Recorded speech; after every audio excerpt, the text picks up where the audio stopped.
Ring.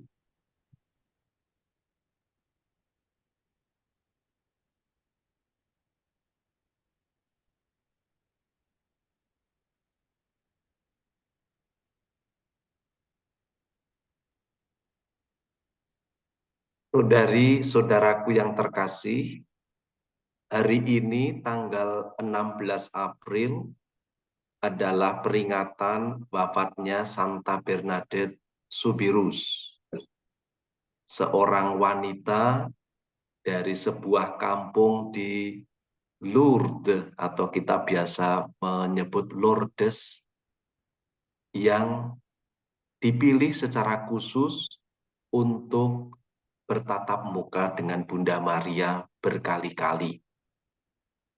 Kita mengenal pada akhir penampakan siapa sebenarnya wanita yang bertatap muka dengan Bernadette itu. Dia sendiri yang mengatakan, akulah Maria Immaculata. Maria Immaculata di dalam sejarah gereja sudah diyakini di dalam devosi gereja dari abad-abad awal. Bahkan di dalam tradisi gereja di barat khususnya, karena memang awalnya gereja itu berkembang di barat, dari abad 11, abad 12, abad 13 atau tahun 1200-an, 1100-an sudah sangat kuat devosi pada Maria Immaculata. Devosi populer atau kerakyatan ini sudah ada dalam prasasti-prasasti. Saya pernah melihatnya ketika saya masih bertugas di Perancis Selatan.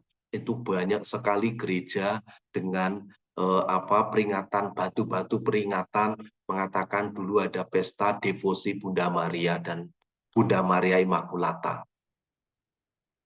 Kemudian sejarah yang panjang itu diteguhkan di dalam apa yang dinamakan dogma, yaitu pernyataan iman secara resmi Paus bersama para uskup yang diundang. Pernyataan itu sangat serius, sangat fundamental di dalam iman gereja. Ditegaskan pada tanggal 8 Desember 1854 di Roma, di Basilika Santo Petrus, bahwa Maria adalah dikandung tanpa noda. Immaculata. Immacula itu tidak ada noda. Dan 4 tahun kemudian, apa yang dialami oleh Bernadette dalam beberapa, ada 18 penampakan, itu ditegaskan atau menegaskan apa yang sudah dinyatakan di dalam dogma tentang Maria Immaculata. Ketika si wanita yang amat sangat cantik itu yang mengatakan akulah Maria Immaculata.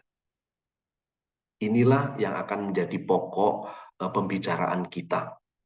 Saya ingin banyak mengulas tentang penampakan-penampakan itu, bagaimana penampakan yang dialami oleh Bernadette itu memberikan kekuatan bagi kita juga.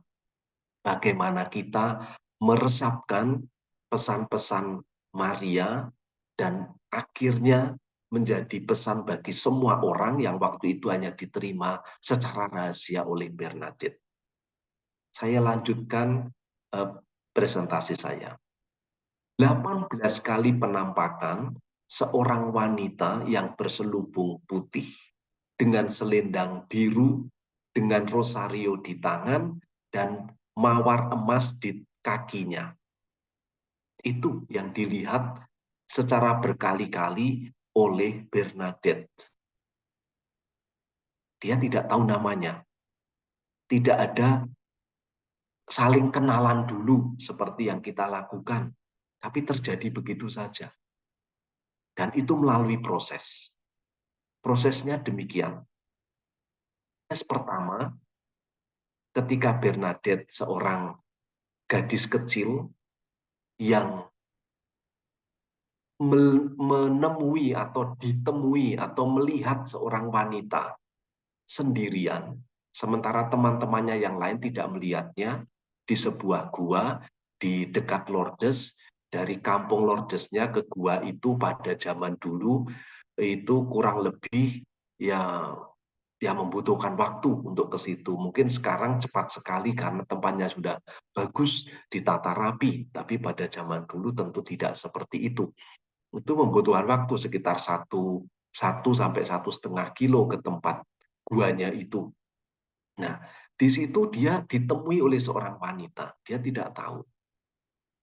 Kemudian hari berikutnya atau 2 hari penampakan berikutnya, 3 hari kemudian, 14 Februari, Bernadette datang membawa sebotol air suci untuk menghalau penampakan. Kita tahu kan, kalau kita merasa tidak nyaman, merasa ada seperti roh-roh yang mengganggu kita, kita mohon air suci. Dan itu betul. Dia datang untuk menghalau penampakan itu. Tapi ternyata wanita tetap ada di situ. Artinya ini benar. Karena kalau sering kita pakai dengan air suci, itu orang-orang yang kesurupan atau orang-orang yang diganggu oleh roh itu pergi itu dengan air suci. Lalu ketiga, 18 Februari, wanita cantik itu meminta kepada Bernadette mulai berbicara. Datang selama 15 kali atau 15 hari ke gua itu. Itu permintaannya. Kemudian hari berikutnya dia datang.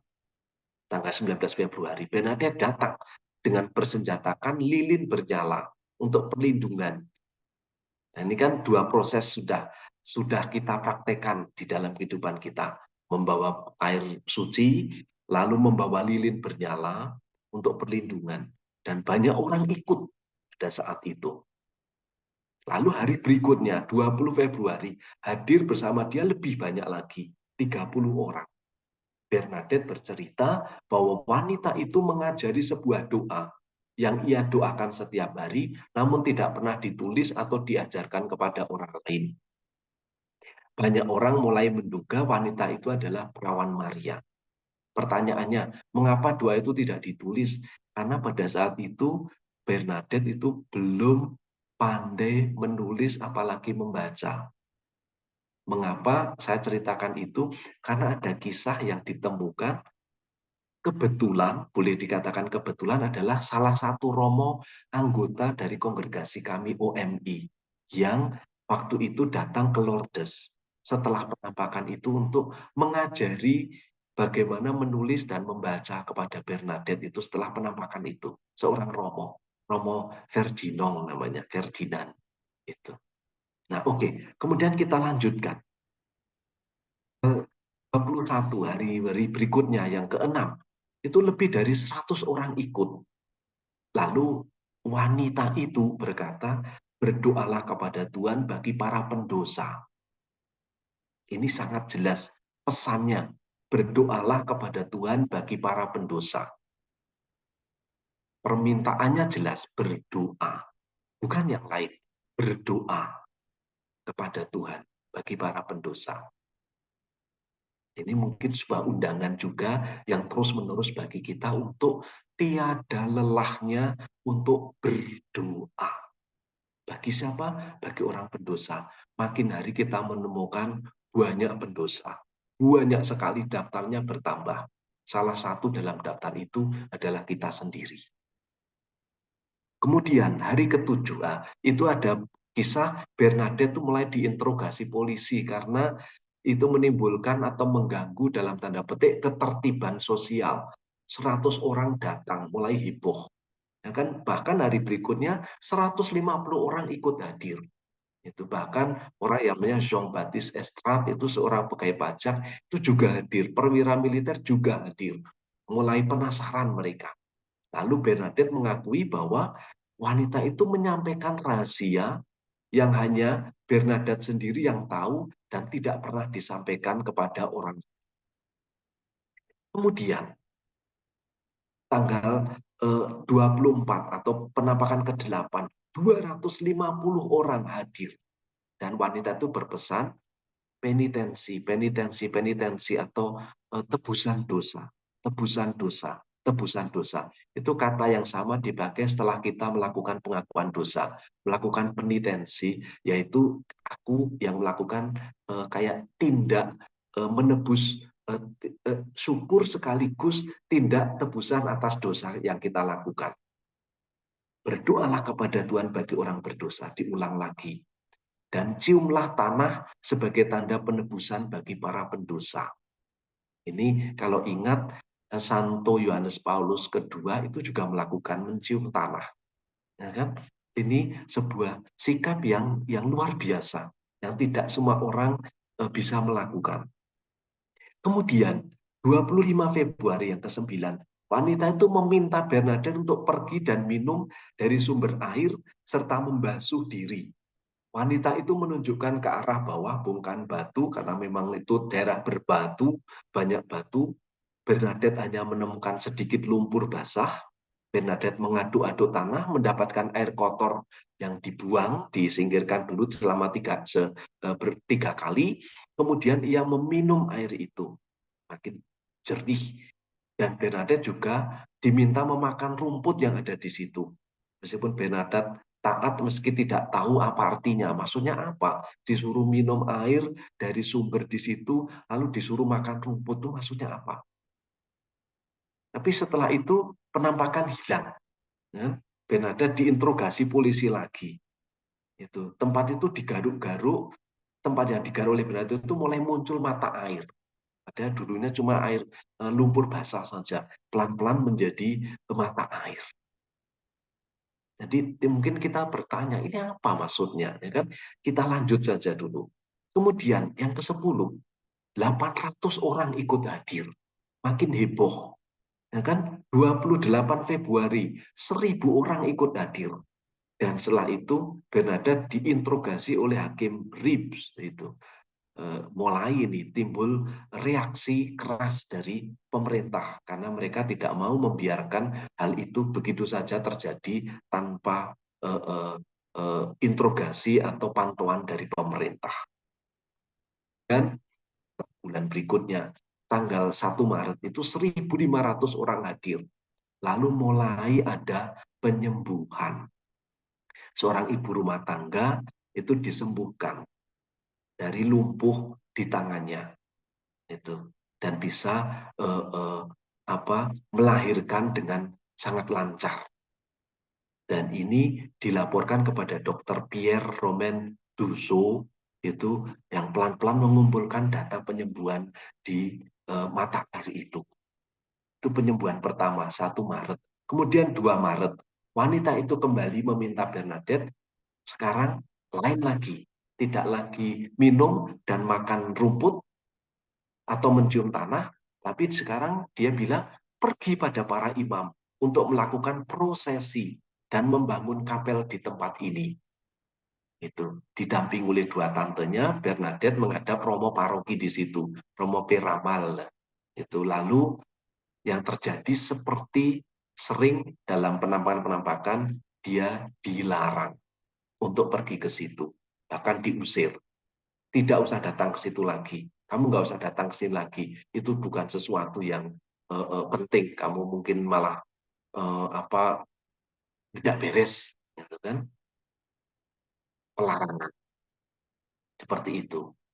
Namun pelan-pelan mulai ada sikap yang berbeda, pelan-pelan, gitu kan? Nah, kemudian pada tanggal 3 Maret itu Bernadette diminta kepada Romo Piramale itu untuk bertanya siapa namamu, gitu. Kalau untuk memastikan, karena Romonya belum percaya.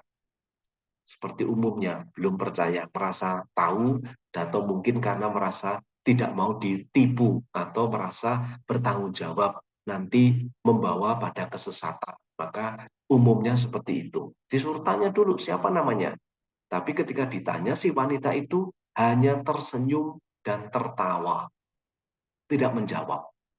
Kemudian 4 Maret itu Romo meminta lagi, dan permintaan itu tidak disambut lagi, hanya dibalas dengan senyuman.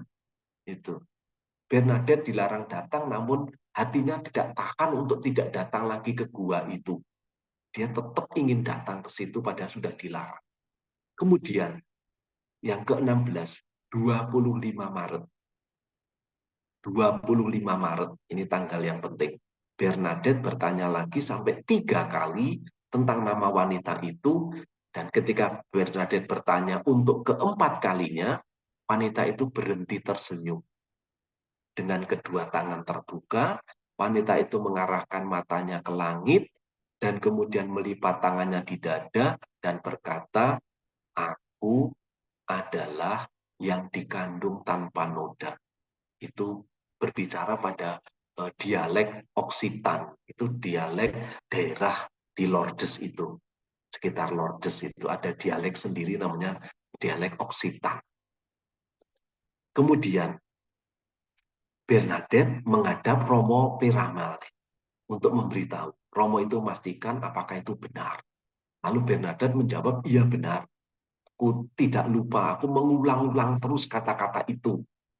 Apa yang dikatakan oleh Bernadette itu. Maklum, kan namanya anak sederhana. Ya kan tidak bisa menulis, tidak bisa membaca, ya dirapal. Artinya diulang-ulang terus jawaban Bunda Maria itu. Kemudian Romo Paroki menghadap Uskup Tarbes. Uskup itu meminta justru tidak usah dipedulikan. Nggak usah ke gua lagi. Kemudian tidak ada penampakan pada tanggal 22 Februari dan 26 Maret, tidak ada. Lalu pada April, pada tanggal 7 April, Dr. Pierre Romain Dusso yang kita ingat waktu itu mencatat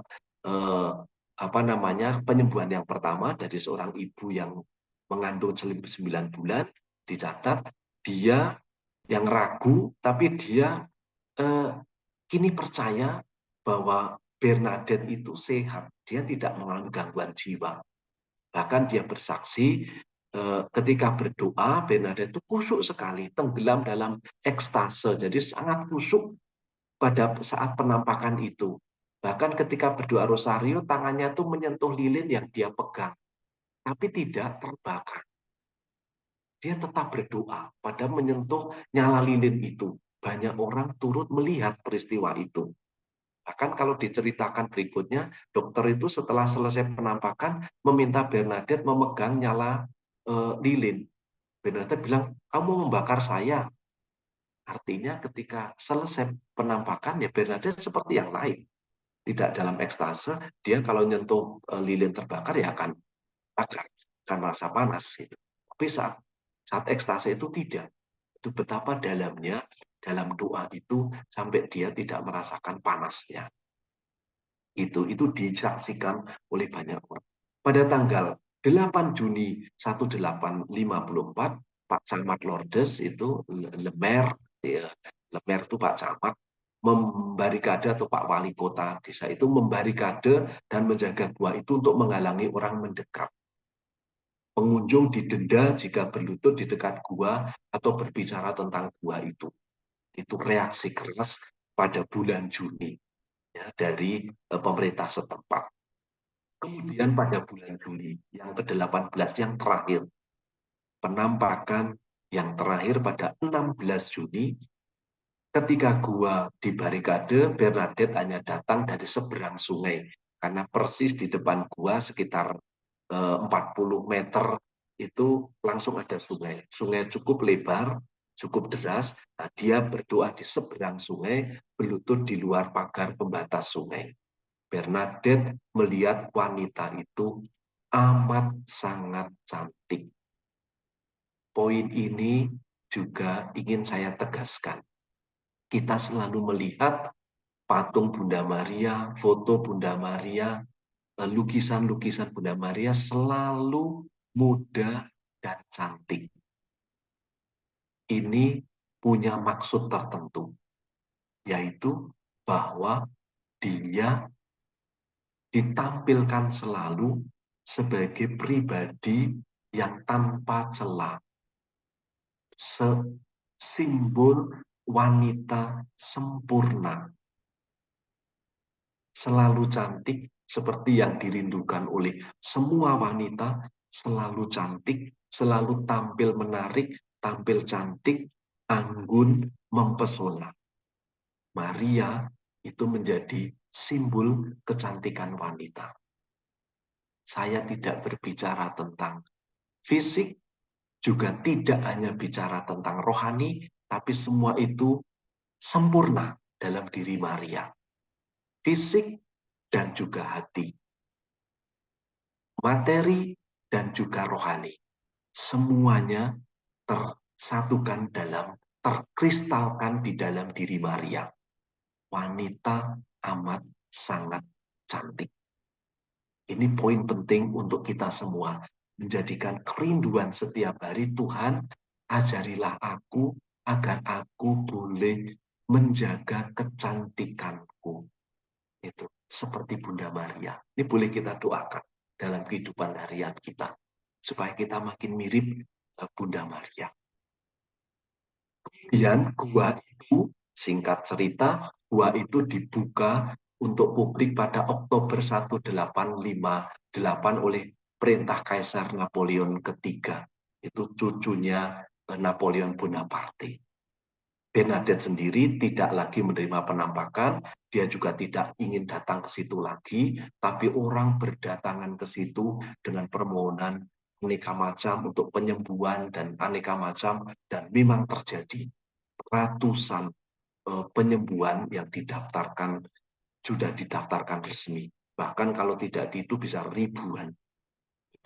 Dan setelah penyelidikan kanonik, ini proses gereja, selalu ada penyelidikan, termasuk untuk hal-hal yang sangat fundamental, itu selalu ada penyelidikan. Hati-hati gereja. Laporan Bernadette dinilai layak untuk dipercayai pada tanggal 18 Februari 1862. Artinya 4 tahun kemudian. Tidak langsung, tidak serta-merta. Dan penampakan itu dikenal dengan nama penampakan Bunda Lourdes. Pada tahun 1866, Bernadette Soubirous bergabung dengan para suster cinta kasih dari Nevers. Nevers itu di atas Lyon atau di antara Lyon dan Paris. Artinya di Prancis bagian agak. Dia bergabung dengan para suster situ dan tidak pernah balik ke Lourdes lagi. Tinggal di situ sampai akhir hayatnya.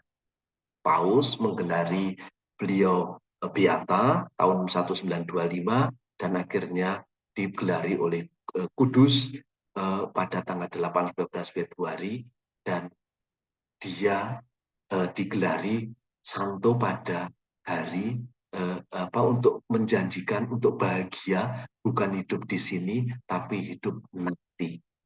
Ini kata-kata penting yang diucapkan oleh Bunda Maria untuk Bernadette. Kamu akan bahagia bukan di hidup ini, namun di hidup yang nanti. Dan peringatannya dirayakan pada 16 April, pada hari kebahagiaannya, yaitu hari kematiannya. Hari ini kita peringati. Ini kisahnya, dan saya akan lanjutkan dengan apa yang menjadi satu keistimewaan dari Bernadette. Suster Bernadette menghabiskan seluruh hidupnya yang singkat di biara Nevers. Itu bekerja sebagai asisten perawat, kemudian sakristan yang ngurusi sakristi, juga membuat brodir untuk kain altar dan kasula. Itu aja yang beliau lakukan. Karena badannya beliau itu sakit-sakitan. Dan rekan-rekan sebiaranya mengagumi kerendahan hatinya dan semangat pengorbanannya. Ini boleh kita teladan. Rendah hati, mengerjakan pekerjaan-pekerjaan sederhana sepele, tidak dengan ngedumel atau mau ngeluh, tetapi dengan kerendahan hati dan semangat pengorbanan. Dan ketika ditanya, tentang penampakan, Bernadette mengatakan perawan Maria memakaiku seperti sapu untuk membersihkan debu. Ketika pekerjaan telah terlaksana, maka sapu akan diletakkan di belakang pintu. Itu saja yang beliau katakan. Singkat, jelas, dan penuh kerendahan hati di balik pernyataan itu. Bernadette meninggal pada usia 35 tahun dan ketika menjelang ajal, sambil menahan sakit, ia mengulang-ulang kata-kata Bunda Maria, penitensi, penitensi, penitensi. Apa yang dialami itu bagikan seperti tebusan dosa. Ini membawa kita pada pengenalan akan Kristus di kayu salib. Semua yang dia lakukan, yang Tuhan lakukan, itu sebagai tebusan untuk dosa-dosa kita. Semua yang dialami oleh Bernadette itu dengan sikap yang sama untuk tebusan dosa-dosa. Boleh nanti kita juga tanyakan pada diri sendiri. Ketika aku sakit, ketika aku mengalami kesulitan, ketika aku harus menanggung beban berat, memikul salib dalam kehidupan apapun bentuknya, apakah aku bisa mengucapkan itu seperti Bunda Maria? Penitensi, penitensi, penitensi. Dalami ini, ku hayati ini, ku cicipi penderitaan ini sebagai tebusan atas dosa. Dosaku dan dosa orang-orang yang aku doakan setiap hari. Dan Bernadette kemudian berkata, semua ini baik untuk surga. Bukan orang yang putus asa, tapi orang yang penuh iman. Memandang surga dalam deritanya. Dan mengatakan kata-kata terakhir, Maria yang terberkati, Bunda Allah, doakan aku. Masih berseru pada Bunda Maria untuk didoakan. Dan lalu meninggal. Ini luar biasa. Ini nanti bisa kita lanjutkan, renungkan dalam kehidupan harian kita. Luar biasa. Menghadapi kehidupan yang singkat, penuh derita, penuh keistimewaan, penuh hal yang luar biasa. Dia dalami, dia cicipi, dia pun bersama dengan Bunda Maria penuh iman memandang surga.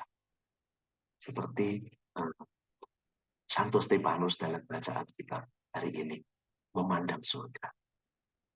Itu. Dan Bernadette mengatakan, kita yang pesan bagi kita, yang ingin atau mempraktekkan ziarah, kita mesti beriman dan berdoa. Air Lourdes itu tidak ada nilainya tanpa iman. Itu beliau yang kata. Yang paling penting adalah beriman dan berdoa. Yang air itu, entah apapun, itu tidak ada artinya kalau tidak dihayati dalam iman. Begitu. Dan sekarang saya mengundang kita semua untuk mendoakan bersama.